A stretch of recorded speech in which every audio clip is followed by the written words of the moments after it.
चल माँ जल्दी से, मैंने सब तैयारी कर ली, जो सामान तुझे बांधना है बांध ले।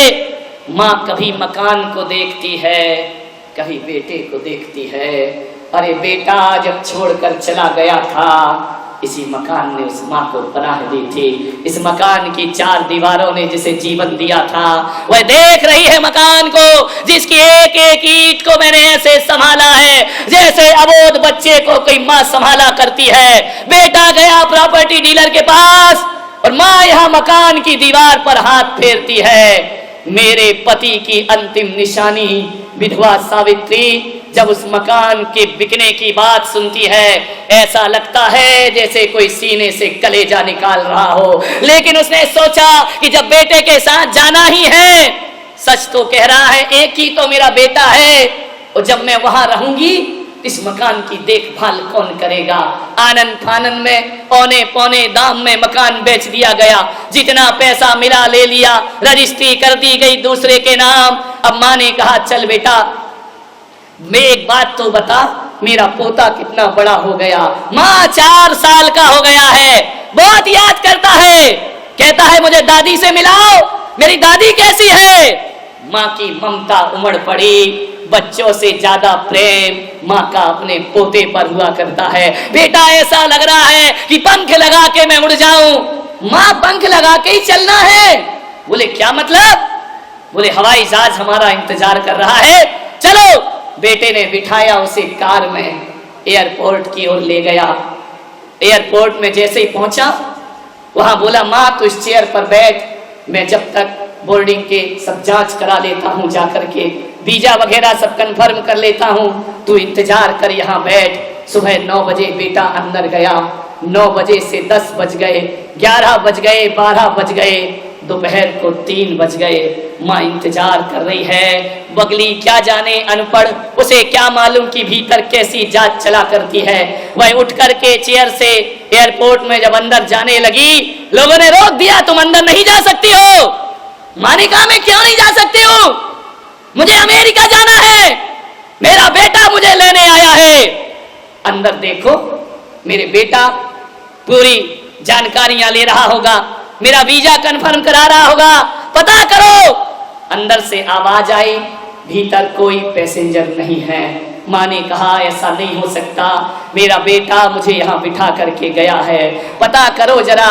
देखा लिस्ट में रवि नाम का कोई लड़का, बोले रवि नाम का लड़का है और वह 10 बजे फ्लाइट से अमेरिका जा चुका है। और उस माँ को इंतजार करते हुए वहीं छोड़ गया, ले गया वह दौलत जो मकान उसने बेचा था। माँ की रूह कांप गई कि इस कलयुग में कोई बेटा ऐसा भी हो सकता है।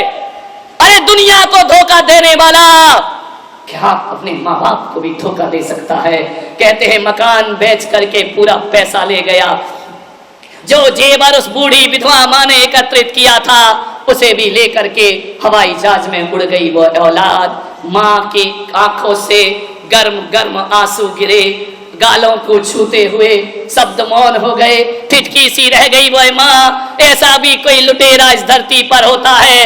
अरे जिसके लिए सब कुछ दे दिया, वही औलाद बुढ़ापे में उसे छोड़ करके अब जाने के लिए पैसा भी नहीं है घर वापिस। पैदल पैदल पहुंचती है घर में, और जैसे ही घर में पहुंची रात घिर आई। उस माँ ने देखा कि घर पर तो ताला डला है, मालिक कोई और हो गया इस घर का। अपने ही घर को देखती है कातर निगाहों से। ऐसी भी औलाद इस दुनिया में पैदा हो चुकी है मान्यवर, जो अपने माँ बाप को नहीं बल्कि उनकी दौलत से प्यार किया करते हैं। ऐसी भी औलाद है जो माँ बाप की कीमत नहीं करते हैं। कैसे करेंगे ये माँ बाप की पूजा? ध्यान रखिए, विचार करिए। सारी रात बैठी है चबूतरे पर, देखती है कि सुबह से भोजन कराया मैंने उसे, कितना इंतजार किया, कितने ख्वाब उस बेटे ने दिखाए, बार बार देख रही है।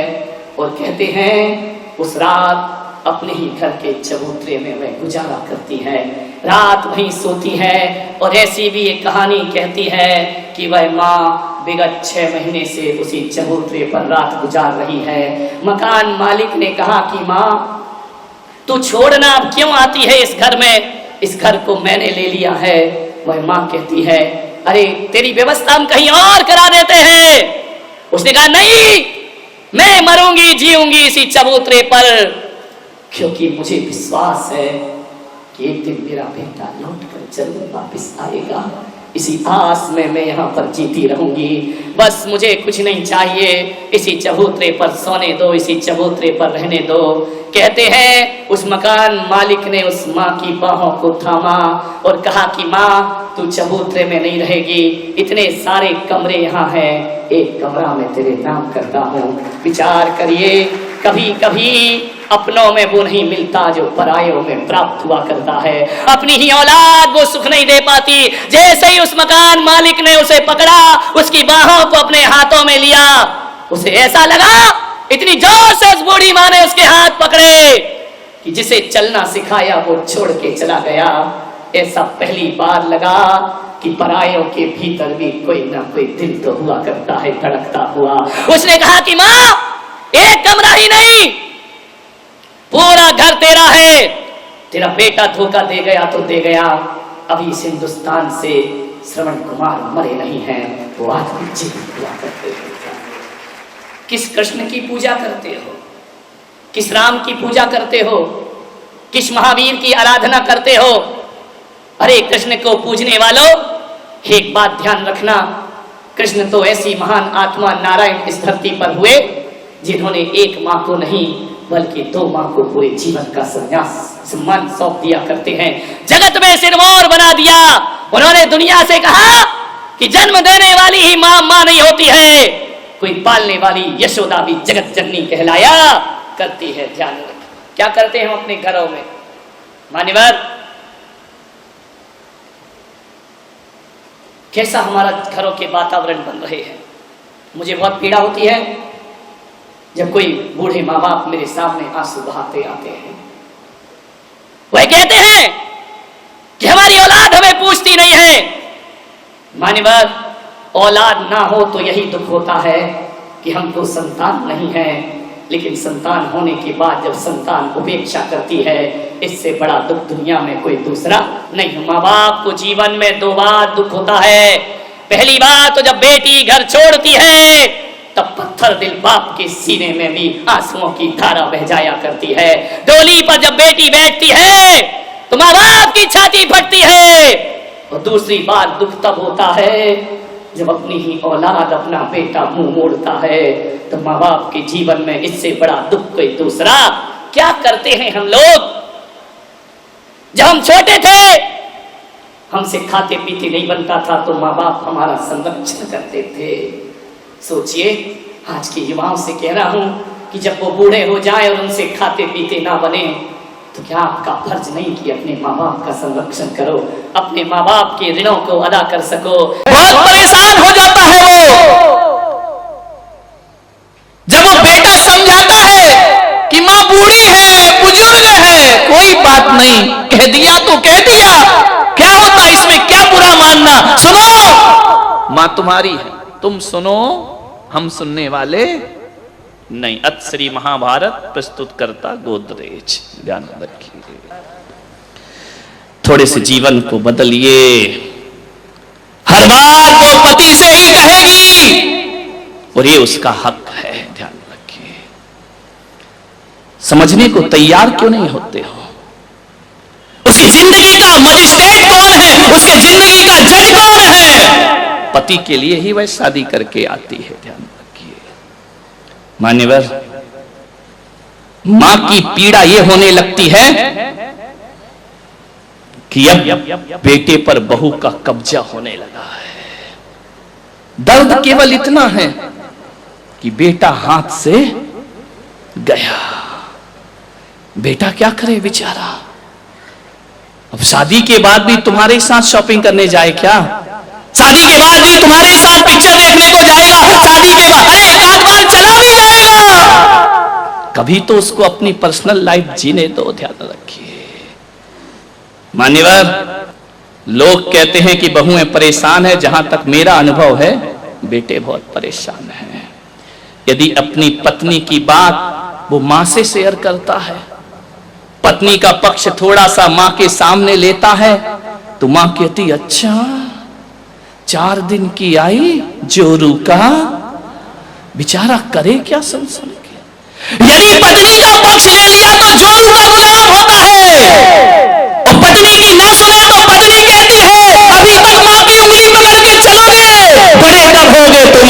ध्यान, क्या स्थिति बन जाती है उसकी। पहले घर में आता था, दुकान से हंसता था, मुस्कुराता था, खुश होता था, अब आता है इधर पत्नी का मुंह बना है, उधर मां की त्योरी चढ़ी। कैसा जीवन बना दिया, कैसा नरक में जीवन बना दिया। एक मां को यदि कोई भय है तो केवल असुरक्षा का भय होता है। उस असुरक्षा के भय में वो अपने शक करती है अपने बच्चे पर, और अपने भविष्य की सुरक्षा के लिए बहुओं से अत्याचार प्रारंभ। तो भय क्यों है आपको? आप क्यों सोचते हैं कि हमारा बेटा पराया? तो नहीं मेरे भाई, और यदि तुम्हारा बेटा पराया हुआ है तो इसकी जिम्मेदार भी तुम ही हो, बहू नहीं है। ध्यान रखना, 25 साल में 20 साल में तुम उसे इतना प्यार नहीं दे पाई। 20 साल में तुमने क्या संस्कार दिए हैं कि 20 साल जिसने मां से प्यार किया और 1 साल में पत्नी से प्यार करने लगा। ध्यान रख, कमी तुम में होगी। ध्यान रखना, थोड़ा अपने दिल को बड़ा करिए। क्या करे माताएं भी, पड़ोस में एक से एक ट्रेनर बैठे हुए हैं, एक से एक सलाह देने वाले। अरे सुना, बोले क्या, बोले बहू आ रही है ना, बोले हाँ, ज्यादा सिर पे मत चढ़ाना।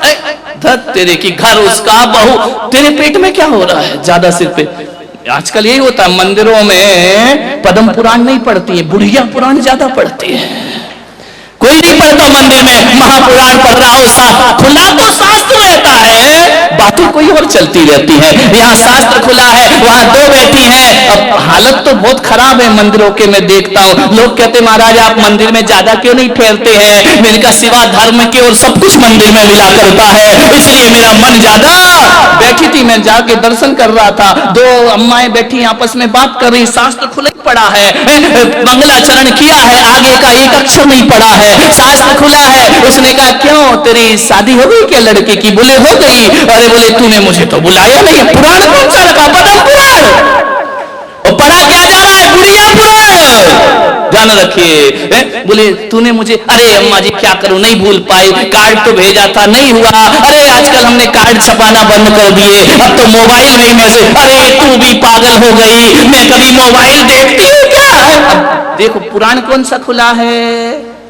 रामचरित्र खुला है, रावण का चरित्र पढ़ा जा रहा है। मान लो कि बोले कैसी शादी हुई? बोले शादी तो अम्मा जी इतनी बढ़िया हुई, इतनी तारीफ करी। बोले एक बात बता, कितना मिला है? देखो तेल जले तेली का दिल जले। अब तुझे क्या मतलब कितना मिला है कितना नहीं मिला? अरे कुछ लाई है दहेज महेज? बोले नहीं, मैंने ज्ञान गंगा महोत्सव में पुलक सागर के प्रवचन सुन लिए थे और मैंने कह दिया था आज के बाद दहेज नहीं लूंगी। अरे तेरी मती मारी गई, तू भी महाराजों की बातों में लग गई, ना उनके आगे कोई ना बाबा जी की बात में लग गई तू भी। बोले कुछ नहीं मिला? बोले नहीं। बोले धत तेरे की, हीरा सा लड़का, शब्द देखो अनुप्रास अलंकार, हीरा सा लड़का कौड़ियों के भाव में बेच। जब इतना हीरा सा था तो तूने अपनी बेटी क्यों नहीं देती? ध्यान रखा।